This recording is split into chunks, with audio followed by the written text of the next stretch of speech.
Palavra do Senhor, conforme está registrada em Atos dos Apóstolos, capítulo de número 2, nós leremos do verso 37 ao verso 47.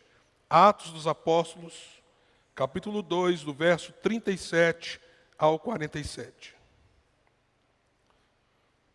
Diz assim a Escritura: Quando ouviram isso, ficaram aflitos em seu coração e perguntaram a Pedro e aos outros apóstolos: Irmãos, que faremos?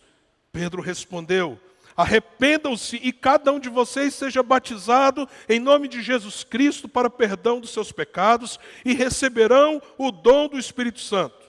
Pois a promessa é para vocês, para os seus filhos e para todos os que estão longe, para todos quantos o Senhor, o nosso Deus, chamar. Com muitas outras palavras, os advertia e insistia com eles: salvem-se desta geração corrompida. Os que aceitaram a mensagem foram batizados, e naquele dia houve um acréscimo de cerca de 3.000 pessoas. Eles se dedicavam ao ensino dos apóstolos e à comunhão, ao partir do pão e às orações. Todos estavam cheios de temor, e muitas maravilhas e sinais eram feitas pelos apóstolos. Os que criam mantinham-se unidos e tinham tudo em comum. Vendendo suas propriedades e bens, distribuíam a cada um conforme a sua necessidade. Todos os dias continuavam a reunir-se no pátio do templo. Partiam o pão em suas casas e juntos participavam das refeições com alegria e sinceridade de coração, louvando a Deus e tendo a simpatia de todo o povo. E o Senhor lhes acrescentava diariamente os que iam sendo salvos. Meus amados irmãos, por que orar por avivamento? Por que clamar a Deus para que o Senhor avive a sua igreja e as nossas vidas? Talvez é o tipo de oração que você nunca fez. Talvez para você seja um pouco confuso o que seria um avivamento, essa obra magnífica do Espírito Santo que tantas vezes ele fez na história, fez muitas vezes no Velho Testamento, muitas outras no Novo Testamento, e tem feito na história da igreja. Na história da igreja. Então eu gostaria de te ajudar, para que você entenda a necessidade urgente de orarmos, pedindo ao Senhor que avive as nossas vidas, que avive a nossa igreja, que faça um avivamento nessa geração. No livro de Wesley Duell, O Fogo de Reavivamento, ele descreve mais ou menos assim um avivamento. A presença e o poder de Deus operam de forma tão poderosa e intensa durante o reavivamento, que ele realiza mais em horas ou dias do que anos de ministério fiel, onde não há reavivamento. Então, na perspectiva dele, um reavivamento ou um avivamento é aquele momento na história em que o Senhor resolve, num determinado lugar, derramar uma presença poderosa do Espírito Santo de um modo diferente e único, impactante. Durante o reavivamento, as pessoas se movem em direção a Cristo. Pessoas que não podem ser movidas de qualquer outra forma. Muitas orações que não foram respondidas durante anos são gloriosamente respondidas. A atmosfera frequentemente fica cheia do poder majestoso de Deus. Os cristãos reconhecem isso com a presença santa de Deus. Os pecadores têm uma percepção reverente na presença de Deus e da sua própria pecaminosidade. E aí, no seu livro, O Fogo do Reavivamento, ele passa a narrar histórias de onde Deus fez isso. E nós poderíamos citar algumas, fora o período bíblico. A própria Reforma Protestante no século XVI, qual era a condição da igreja do Senhor naquele momento, irmãos? A igreja estava invadida pela falsa doutrina da salvação pelos méritos, pelas obras. O evangelho estava sendo sucumbido no sentido de ser calado. As pessoas sequer poderiam ter uma Bíblia. Quem queimava a Bíblia era a igreja institucional. E através da Inquisição matava aqueles que tentavam se levantar no resgate da palavra de Deus. A reforma, que atingiu tantos países, não é apenas uma reforma religiosa, mas foi um soprar do Espírito numa época de trevas. Mas isso não parou ali. Porque quantas vezes, apesar desse soprar do Espírito na história da igreja, a igreja se perde, gerações novas se nascem, e de algum modo os corações se esfriam, e o pecado começa a ser algo tão banalizado, e as pessoas começam a transformar aquilo que deveria ser culto vivo a Deus, apenas num rito religioso, começam a viver uma dicotomia entre a vida cristã e a vida pessoal. E aí o Espírito Santo muitas vezes vem para renovar a vida da igreja. Isso aconteceu, por exemplo, no século XVIII, de um modo tremendo. Alguns jovens começaram a orar. Deles, 4 se tornaram mais conhecidos, mas alguns poucos jovens começaram a orar. John Wesley, Charles Wesley, George Whitefield. Orar por eles mesmos, pela vida deles, e para que Deus, de algum modo, reavivasse a igreja na Inglaterra, porque a igreja estava morrendo. Ela tinha dinheiro, ela tinha grandes construções, ela tinha poder político, mas a espiritualidade da igreja estava morta. E eles começam a orar. E aí nós temos historicamente aquilo que é chamado de avivamento wesleyano, porque entre aqueles homens, Wesley foi quem teve mais tempo de pregação e mais oportunidades da expansão desse avivamento, além de que ele gerou pequenos grupos a partir desse avivamento. E esses pequenos grupos continuaram a ressoar, a ser uma caixa de ressonância daquele grande avivamento que Deus fez. George Whitefield, que era um daqueles jovens, começou a pregar em praça aberta, porque sequer eles podiam pregar nos templos. E as multidões começaram a fluir para aquela pregação. Deus o levou aos Estados Unidos e ele viu o grande despertamento americano acontecer. Inclusive nos Estados Unidos, se há algo que marcou a história daquela nação e deu a eles a perspectiva de se tornar uma grande potência mundial, porque 2 vezes na história aquele país foi visitado por grandes avivamentos. O país de Gales, a África do Sul, a China. Um nome que me marca muito quando eu lembro da China é do pastor canadense Jonathan Goforth. Jonathan Goforth foi um missionário na China. Aquele país já havia vivido uma tragédia para o cristianismo por causa de um tempo de perseguição. E ele começa a pregar. Um dos lugares que ele vai pregar é uma vila, onde muitos cristãos haviam sido martirizados. Uma igreja sofrida, perseguida. E Deus derrama um avivamento naquele lugar. E meus amados irmãos, sabe o que aconteceu? Os algozes de muitos dos nossos irmãos se converteram. Olha o que um avivamento faz. Agora imagina, aquele homem que matou seu pai por ser um cristão, ele se converteu e agora veio para a igreja. Mas quando o avivamento é derramado, há um poder tão extraordinário de Deus, que ao invés de você falar, se ele entrar aqui, eu saio, eu não perdoo. Ao contrário, você celebra o poder de Deus, que salvou mesmo os assassinos da sua própria família, porque a graça de Deus se revelou, o poder de Deus se revelou, o perdão de Deus se revelou, e isso tem uma dimensão muito maior do que a nossa perda temporária. Quando nós falamos de avivamento, nós estamos falando desses momentos do mover de Deus. Eu gosto muito desse livrinho tão fininho, Avivamento, o que é e por quê, do John Armstrong. Se você conseguir, é uma preciosidade.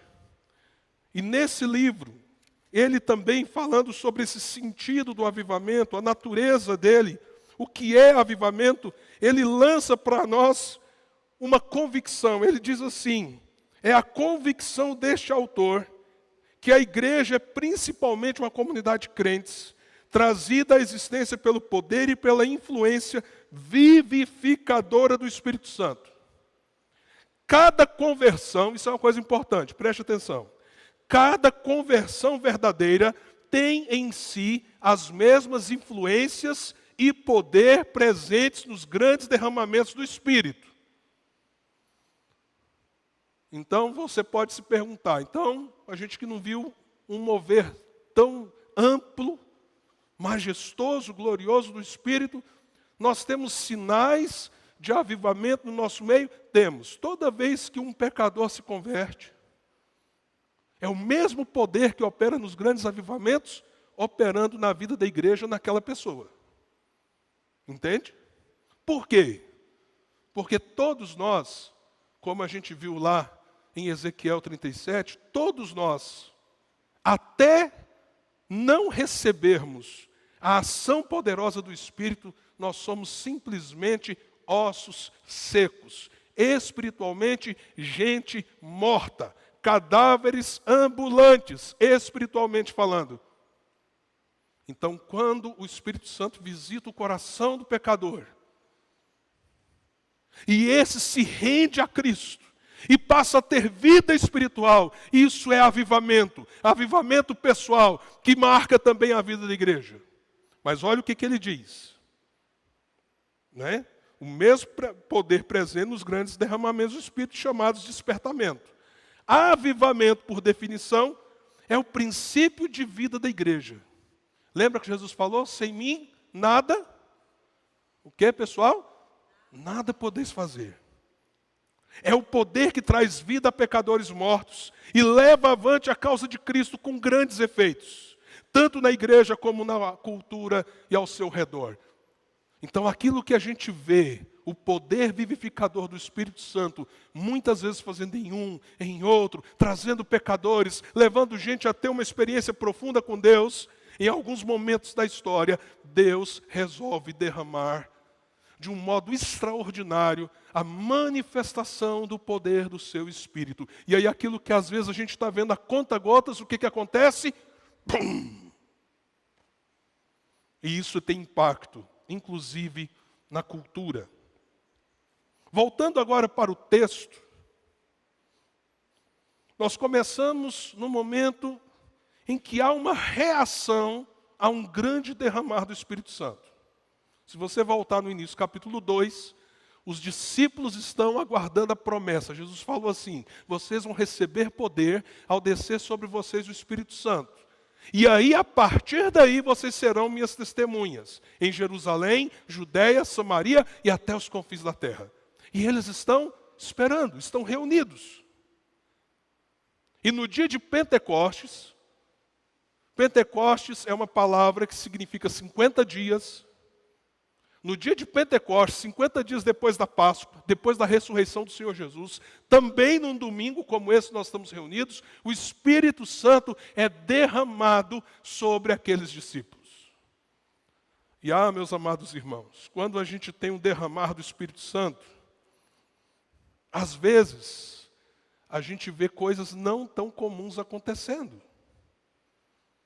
Então o texto nos diz que havia como chamas de fogo sobre a cabeça deles, que houve um barulho, não diz que houve um vento, diz que houve um barulho como de um vento impetuoso. Aquele som encheu toda a casa, e aqueles irmãos e irmãs começaram a falar em línguas. Línguas estranhas? Não. Era uma festa. Haviam judeus de várias regiões do mundo daquela época. Vários deles não falavam o aramaico. Aqueles irmãos, cheios do Espírito Santo, começam a falar de tal modo com que cada pessoa da sua nacionalidade, judeus dispersos, ouviam na sua língua. Língua humana. Houve uma tradução simultânea celestial. Que coisa tremenda. E aquilo foi algo tão intenso que alguns dizem assim: será que estão bêbados? E o apóstolo Pedro se levanta, cheio do Espírito Santo, e começa a pregar. E aí o apóstolo Pedro diz, capítulo 2, não há ninguém embriagado, ao contrário, verso 16, isso é o que foi predito pelo profeta Joel. E aí ele lembra a profecia. Nos últimos dias, diz Deus, derramarei do meu espírito sobre todos os povos, os seus filhos e suas filhas profetizarão, os jovens terão visões, os velhos terão sonhos, sobre os meus servos e as minhas servas derramarei do meu espírito naqueles dias, e eles profetizarão. Mostrarei maravilhas em cima no céu e sinais embaixo da terra, sangue, fogo e nuvens de fumaça. O sol se tornará em trevas e a lua em sangue, antes que venha o grande e glorioso dia do Senhor. E todo aquele que invocar o nome do Senhor será salvo. Meus irmãos judeus, diz Pedro, hoje é o dia que essa promessa se cumpriu.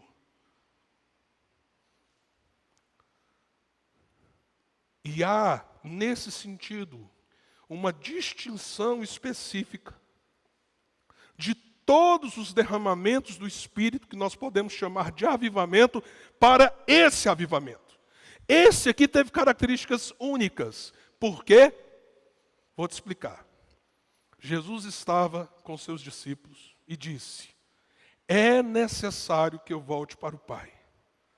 Porque quando eu voltar para o Pai, eu enviarei o quê? O Consolador, o Espírito Santo. Ele convencerá as pessoas de quê, gente? Do pecado, da justiça e do juízo. É necessário que eu vá. Irmãos, eu não sei se aconteceu esse momento, quando Jesus sobe e se assenta no trono à direita do Pai. Mas só de imaginar, porque foi isso que aconteceu, eu não sei se aconteceu desse jeito que eu vou dizer aqui, mas só de imaginar, como é que seu coração fica? Jesus glorioso, vitorioso, com as marcas que Ele está levando, porque quando nós vermos o Cordeiro de Deus na eternidade, lá estarão as marcas da sua morte e a glória da sua ressurreição. Jesus glorioso, diante dos anjos, chegando aos céus, as portas, os portais eternos se abrindo. Agora o Senhor chega e diz: Espírito, vá até os meus discípulos. Espírito, agora encha o mundo, porque eu já paguei o preço, eu já morri, eu já ressuscitei. Vá, Espírito, e seja o Consolador e aquele que convence os homens, e encha a terra com o meu evangelho e com a glória do poder da minha cruz. E aí nesse dia, esse projeto redentivo, que marca o nascimento da igreja no Novo Testamento, ele se cumpre. E o Espírito vem e batiza a igreja. Nesse sentido, nós não precisamos pedir que o Espírito venha, porque ele já veio, irmãos. O que nós precisamos pedir é: Espírito, o Senhor que está no nosso meio, aviva o nosso coração, aviva a nossa vida, traz um renovo que venha dos céus, de tal maneira com que o teu povo deseje realmente uma vida profunda com o Senhor, e que o mundo seja alcançado. Essa é a busca. Não é a busca para que o Pentecostes aconteça, porque ele já aconteceu, mas é a busca para que esse Espírito, que é o Consolador, que já foi enviado, está no nosso meio, possa renovar e reavivar nesse presente tempo, em nossa geração. E o que aconteceu ali em Atos 2, com essas pessoas? Primeiro, a descida do Espírito Santo trouxe profundo arrependimento e fé. É o que o texto diz. Quando ouviram, que foi a parte que nós lemos, quando ouviram, ficaram aflitos. Há uma palavra no original grego para esse aflitos. Ela aparece só nessa passagem bíblica. Feridos de morte em seus corações, disseram. E sabe por quê? Eles ficaram feridos de morte. Porque se você lê a pregação de Pedro, o finalzinho dela, Pedro diz assim, é o cumprimento da promessa do profeta. Mas esse derramar que vocês estão vendo, quem fez foi Jesus. Lembra de Jesus de Nazaré? Aquele que vocês mataram, ele é Quírios, ele é Senhor. A palavra Quírios, Senhor, Pedro está dizendo para eles, para você talvez ela não tenha essa conotação, mas para eles tinha. Ele é o próprio Deus encarnado e vocês o mataram. Agora pensa comigo, essa era a situação de vários que estavam ali. Vamos dizer que você fosse um judeu. E instigado pelos religiosos da época, você estivesse lá naquela sexta-feira, quinta-feira e sexta-feira da paixão, vendo Jesus sendo julgado, e indo na onda da multidão, você estivesse lá entre eles, crucifica-o, crucifica-o, crucifica-o. Vocês querem que eu dou a vocês Jesus de Nazaré ou Barrabás? Solte Barrabás, crucifique Jesus. Você estava lá. Passa um pouco mais de 50 dias, vem o derramar do Espírito Santo, e você ouve a seguinte pregação: os profetas anunciaram isso que está acontecendo, mas isso está acontecendo porque Jesus Cristo de Nazaré foi morto e ele ressuscitou, e você estava lá pedindo a crucificação dele, e sabe quem ele é? O Senhor dos senhores. O cumprimento da promessa de todos os profetas do Velho Testamento. E agora o Espírito Santo está fazendo o quê? O que ele faria? Convencendo os homens do pecado, da justiça e do juízo. O que faremos, irmão? Arrependimento e fé. Porque a promessa é para vocês e para os filhos de vocês. Arrependam e creiam no que Jesus de Nazaré fez por vocês. E vocês receberão este dom do Espírito Santo de Deus. E qual foi o resultado? Diz o texto. Verso 41. Os que aceitaram a mensagem foram batizados, e naquele dia houve um acréscimo de cerca de 3.000 pessoas. 3.000 pessoas, em média, foram visitadas pelo poder salvador do Espírito Santo apenas naquele momento.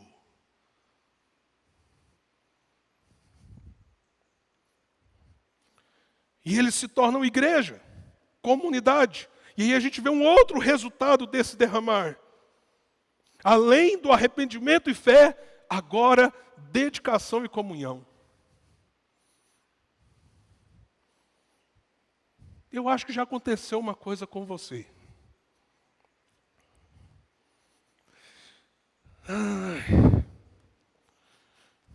Tem culto, né?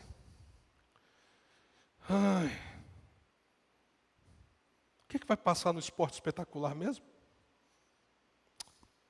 Tá chato. Acho que eu vou para o culto.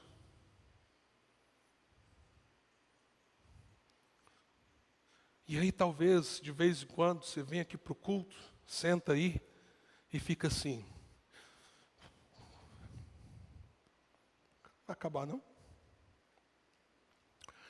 Quando o Espírito Santo vem sobre nós, renovando o nosso coração e a nossa mente, a gente anela cultuar a Deus.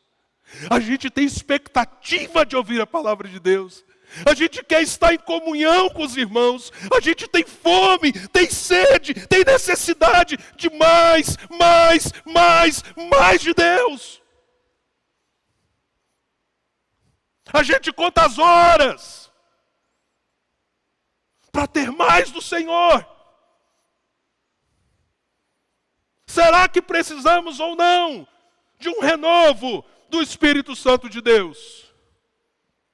Porque senão, corremos o risco de ter o mesmo coração dos fariseus, ritualístico, com um coração cheio de legalismo moral e religioso, mas sem o Espírito fluindo no sentido de nos renovar e de nos avivar. E eles começaram a se dedicar, eles se dedicavam ao ensino, verso 42, os apóstolos, a comunhão, ao partir do pão, as orações, todos estavam cheios de temor, e muitas maravilhas e sinais eram feitos pelos apóstolos. Os que criam mantinham-se unidos.